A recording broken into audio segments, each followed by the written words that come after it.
नमस्कार। आप सभी का बहुत-बहुत स्वागत है हमारे सारे ज्योतिष में। मैं डॉक्टर कौशल्या बहार आज आपके लिए कुछ विशेष लेकर आई हूँ। आज का जो हमारा विषय है वो कुछ इस तरह से है, क्या राहु इस भाव में बैठकर अचानक लाभ करवाते हैं?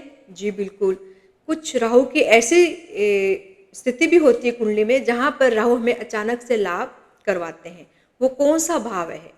वो भाव है अष्टम भाव, कि अष्टम भाव में बैठ कर के भी राहु हमें लाभ ज़रूर करवा सकते हैं। आज हमारा जो विषय है वो इसी तरह है कि राहु क्या किसी तरह का कोई लाभ करवा सकते हैं अष्टम भाव में बैठकर? आज इसी के विषय में हम आपको विस्तृत रूप से जानकारी देंगे। यदि आपको मेरा वीडियो अच्छा लगे तो आप इसे लाइक कीजिए, शेयर कीजिए, कमेंट्स कीजिए। नए हैं तो आप मेरे चैनल को सब्सक्राइब कर सकते हैं और बेल आइकन को प्रेस भी करना न भूलें, ताकि आपको समय पर मेरे वीडियोस की जानकारी प्राप्त होती रहे। चलिए बात करते हैं कि राहु किस तरह का प्रभाव देते हैं अष्टम भाव में।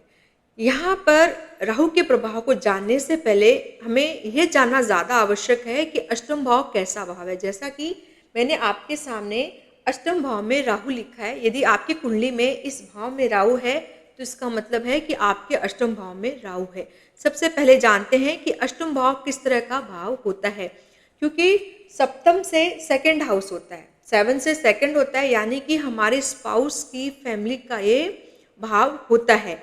इस भाव से उम्र का भी यानी कि आयु का भी पता लगाया जाता है कि आयु हमारी कितनी है, और इस भाव में बैठे हुए ग्रह ये बताते हैं कि हमें मृत्यु किस तरह से प्राप्त होगी।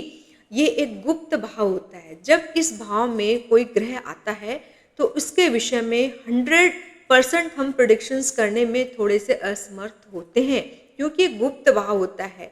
नैसर्गिक रूप से यहाँ पर मंगल की राशि होती है वृश्चिक राशि, जो कि स्वयं में एक गुप्त राशि होती है और एक गुप्त भाव भी होता है, क्योंकि मृत्यु के विषय में एकदम श्योर होकर के कहना बहुत थोड़ा सा मुश्किल हो जाता है। तो इस तरह से अष्टम भाव जो होता है वो गुप्त भाव है, गूढ़ रहस्यों से भरा हुआ भाव होता है। मृत्यु किस वजह से होगी, क्या कारण होगा, किस तरह से होगी, इन सब का भी पता अष्टम भाव से लगाया जाता है। जो हमारी रिसर्च होती है, जो लंबे समय तक चलने वाली विद्याएं हैं, जिनके रिजल्ट्स बहुत धीरे धीरे मिलते हैं हमें, कई अनुसंधानों के आधार पर हमें उनके फल प्राप्त होते हैं, वो सारी विद्याएं अष्टम भाव से देखी जाती है। लंबी चलने वाली जो स्टडी है वो भी अष्टम भाव ही आपको बतलाता है कि इस भाव में जो ग्रह बैठ गए, उनकी यदि दशाएं चल रही हैं और आप विद्यार्थी हैं, आप किसी तरह का विद्या अध्ययन कर रहे हैं, तो वहाँ पर अष्टम भाव से ही कैलकुलेशन की जाती है। ये गुप्त भाव होता है।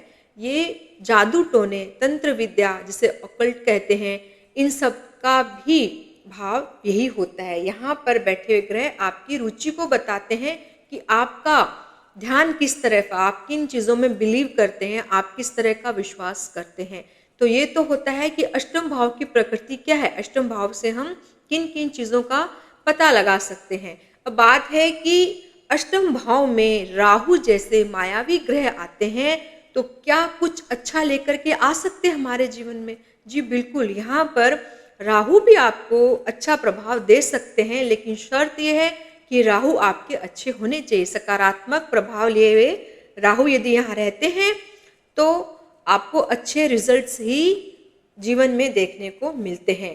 तो सबसे पहले बात करते हैं कि राहु सकारात्मक होते हैं तो किस तरह का प्रभाव हमारे जीवन में देखने को मिलता है जब अष्टम भाव में राहु होते हैं। यदि यहाँ पर राहु उच्च के होते हैं, स्वराशि के होते हैं या मित्र राशि में होते हैं, शुभ ग्रहों से दृष्ट होते हैं, तो ऐसे राहु जो होते हैं वो आपको रहस्यों से जुड़े हुए व्यक्ति बना देते हैं। किस तरह से कि आप थोड़े कूटनीतिज्ञ हो सकते हैं, आप ट्रीटी करवाने वाले व्यक्ति हो सकते हैं। दो पार्टीज के बीच में एज ए मीडिएटर बन करके आप उनकी समस्याओं का समाधान कर सकते हैं। यहाँ पर बैठा हुआ राहु यदि शुभ ग्रहों से दृष्ट है, गुरु और शुक्र जैसे शुभ ग्रहों से दृष्ट होता है, तो आपको पैतृक संपत्ति में अचानक से ये लाभ दिलाता है और जीवन में आपको नई नई चीज़ों से भी जोड़ता है। हाँ, ये जरूर है यहाँ पर कि आपको रहस्यों से ज़रूर जोड़ेगा। आपके जीवन में कुछ ऐसे अनसुलझे रहस्य ज़रूर आप फेस करेंगे लाइफ में, लेकिन वहाँ पर आप उन सब चीज़ों से ज़रूर उबर कर आ जाते हैं। आप कूटनीतिज्ञ यहाँ पर ज़रूर होते हैं, आप डिप्लोमेटिक भी व्यक्ति ज़रूर होते हैं। तो इस तरह से जो सकारात्मक राहु है वो आपको विदेशों से भी जोड़ता है। आपके खर्चे बेवजह नहीं होंगे, यदि सकारात्मक राहु होते हैं तो आपके खर्चे बेवजह नहीं हो सकते हैं। जब राहु सकारात्मक होते हैं तो व्यक्ति को पूर्वाभास भी होने लगता है। कोई भी घटना उसके जीवन में घटित होने वाली है तो उसको पहले से थोड़ा आभास होना शुरू हो जाता है, क्योंकि उसके ऊपर शुभ ग्रहों की दृष्टि होती है, शुभ राशि में बैठे हैं, उच्च के होकर के बैठे हैं, तो वो आपको अच्छा प्रभाव ज़रूर देते हैं। क्योंकि यहाँ पर जब राहु आते हैं तो व्यक्ति जीवन में बड़े बदलावों को भी महसूस करता है, उसके जीवन में बड़े-बड़े बदलाव भी आते हैं, लेकिन यदि अच्छा राहु है तो उन बदलावों को वो सहज लेता है अपने जीवन में। उन बदलावों से उसके ऊपर किसी भी तरह का नकारात्मक प्रभाव नहीं आता है, ठीक है? और जब राहु अष्टम में होते हैं, सकारात्मक होकर के बैठे हैं, तो ऐसा जातक या कहें तो ऐसा व्यक्ति परंपराओं को तोड़ने वाला होता है, रूढ़िवादी नहीं होता है, वो नई नवीनता को एक्सेप्ट करता है और अपने जीवन में नवीन चीज़ों को लेकर के आता है। तो ऐसा राहु व्यक्ति को पैतृक संपत्ति का मालिक भी बनाता है, पैतृक संपत्ति उसे आसानी से प्राप्त हो जाती है जब अष्टम में अच्छे राहु होते हैं तो, ठीक है? और ऐसा व्यक्ति यदि परेशानियों में घिरा हुआ भी है तो वो जल्दी से जल्दी परेशानियों से निकल सकता है। यहाँ पर क्योंकि शनि जैसे नैसर्गिक रूप से मंगल को ये घर प्राप्त है, लेकिन इसके कारक जो ग्रह हैं वो शनि है, क्योंकि ये हमारी आयु का भाव होता है। आयु को शनै-शनै जिए, मतलब कि धीमे-धीमे जिए तो आयु वृद्धि होती है, इसलिए कारक जो अष्टम भाव के ग्रह माने गए हैं वो शनि है। तो यहाँ पर राहु शनिवत कार्य करता है। जब यहाँ पर राहु आते हैं, अच्छे होकर के यदि राहु आते हैं तो आपकी आयु में भी वृद्धि होती है और आपको किसी भी तरह का खतरा यहाँ पर जल्दी से नहीं होता है। बट शर्त यह है कि यहाँ पर राहु अच्छे होने चाहिए, क्योंकि नैसर्गिक रूप से यहाँ पर वृश्चिक राशि होती है और मंगल के अधीन ये भाव आता है, लेकिन यहाँ पर कारक तत्व जो प्राप्त है वो शनि को यहाँ पर प्राप्त होता है। ये तो हुई कि यदि सकारात्मक राहु अष्टम भाव में होते हैं तो ऐसा प्रभाव देते हैं, अच्छा प्रभाव देते हैं, आपको उलझनों से उबर के आप आते हैं, आप अच्छे मध्यस्थ व्यक्ति बन सकते हैं, डिप्लोमेटिक होते हैं, आप परंपराओं को तोड़ने वाले भी होते हैं, आप सहज होकर के रहते हैं। लेकिन यदि नकारात्मक राहु होते हैं, राहु के ऊपर यदि पाप प्रभाव हो, राहु यहाँ पर अच्छे होकर के नहीं बैठे हों, तो किस तरह का नकारात्मक प्रभाव रहता है?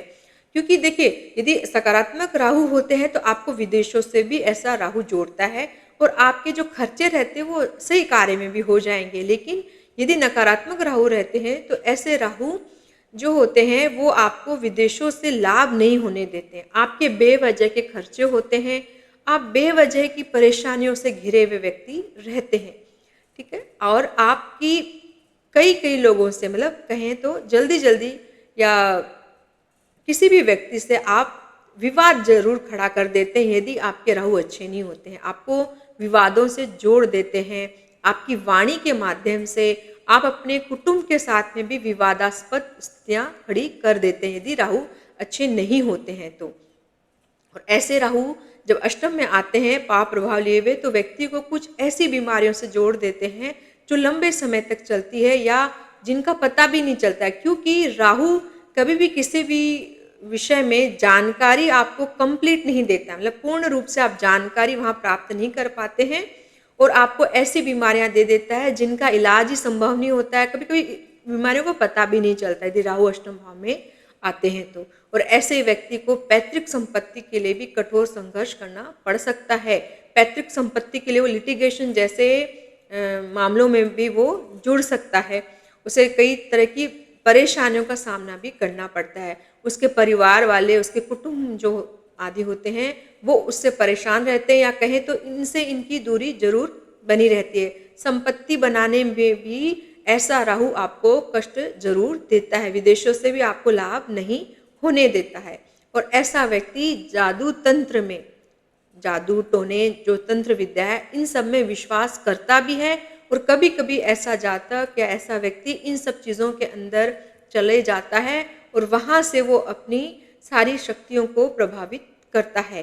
तो ऐसे व्यक्ति रूढ़िवादी हो जाते हैं। जैसा कि अच्छा राहु है वो तो रूढ़िवाद को तोड़ने वाला होता है, लेकिन यदि राहु पाप प्रभाव में है तो ऐसा व्यक्ति रूढ़िवादी को मानने वाला होता है और तंत्र विद्या आदि में बहुत ज़्यादा अपनी रुचि दिखाता है। तो राहु जब अष्टम में आते हैं तो बेवजह की शत्रुता जरूर बढ़ाते हैं। यदि राहु अच्छे हैं तो आप बहुत अच्छे व्यक्ति हो सकते हैं। आपको समस्याओं से आपका पाला जीवन में नहीं पड़ेगा।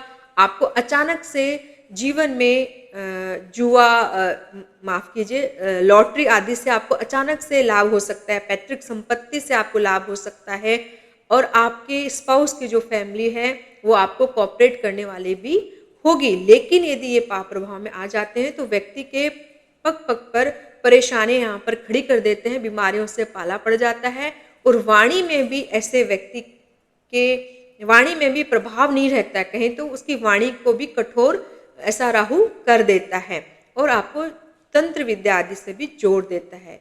यदि अच्छे राहु होते हैं तो आपको जीवन में ऐसा राहु अचानक से धन लाभ अवश्य करवाता है। राहु के विषय में जब भी हम बात करते हैं तो राहु की स्टडी बहुत अच्छे से करनी चाहिए। किसके नक्षत्र का है, किस राशि आदि में बैठा हुआ है, तो ऐसे राहु के विषय में बोलने से पहले जरूर सोच करके प्रेडिक्शंस करनी चाहिए, पूरी तरह से उनका अध्ययन करना चाहिए। अष्टम के राहु से घबराने की आवश्यकता नहीं होती है। अष्टम के राहु यदि हैं वो पाप प्रभाव में है तो आप उनका दान पुण्य आदि करके राहु की शांति करवा सकते हैं, राहु का दान आदि करवा सकते हैं। वाणी के माध्यम से आप व्यक्तियों के साथ में पंगा न लें तो अष्टम का राहु आपको खराब नहीं करेगा। यदि अच्छा है तो बहुत अच्छा है, यहाँ से आपको लाभ की जरूर प्राप्ति होती है। अष्टम का राहु भी आपके लिए लाभ जरूर दे सकता है। तो मैंने एक छोटा सा वीडियो बनाया है कि राहु अष्टम भाव में किस तरह का प्रभाव दे रहे हैं। यदि आपको ये मेरी छोटी सी जानकारी अच्छी लगी है तो आप मेरे वीडियो को लाइक कीजिए, शेयर कीजिए, कमेंट्स कीजिए और चैनल को सब्सक्राइब भी आप जरूर कीजिए। बेल आइकन को भी प्रेस जरूर कीजिए। राहु के विषय में घबराने की आवश्यकता नहीं होती है। हमें समझने की आवश्यकता होती है कि राहु हमसे चाहते क्या हैं, ये क्या करवाना चाहते हैं, किस तरह की इनकी प्रकृति है। हालांकि ये मेलेफिक प्लैनेट होते हैं, मायावी ग्रह हैं, ये जहाँ पर भी बैठते हैं वहाँ पर थोड़ी परेशानियाँ तो जरूर उत्पन्न करते हैं, लेकिन ऐसा कहीं पर भी नहीं है कि हम यदि अपनी बुद्धि से कार्य करें, अपने विवेक से जब कार्य लेते हैं तो राहु जैसे मायावी ग्रह को भी हम कंट्रोल कर सकते हैं। क्योंकि राहु का जब निर्माण हुआ, राहु कैसे बने, उसमें भी राहु के निर्माण में भी जो है श्री हरि ने अपनी चतुराई दिखा करके उनसे सामना किया या उनका निर्माण हुआ। तो यहाँ पर जब भी राहु आपकी कुंडली में राहु की महादशा चलती है या अंतरदशा चलती है तो व्यक्ति को विवेक का आश्रय लेना चाहिए, मतलब अपनी बुद्धि का इस्तेमाल करना चाहिए। तो इसके लिए आप सरस्वती चालीसा भी जरूर रोज पाठ करें यदि आपको राहु की दशा या अंतरदशा चल रही है, क्योंकि आपके विवेक को सबसे पहले हिट राहु करता है। व्यक्ति बुद्धि से कार्य नहीं लेता है और वो अपनी एक धुन में सवार हो जाता है, तो राहु इस तरह से आपको तकलीफें जरूर देते हैं।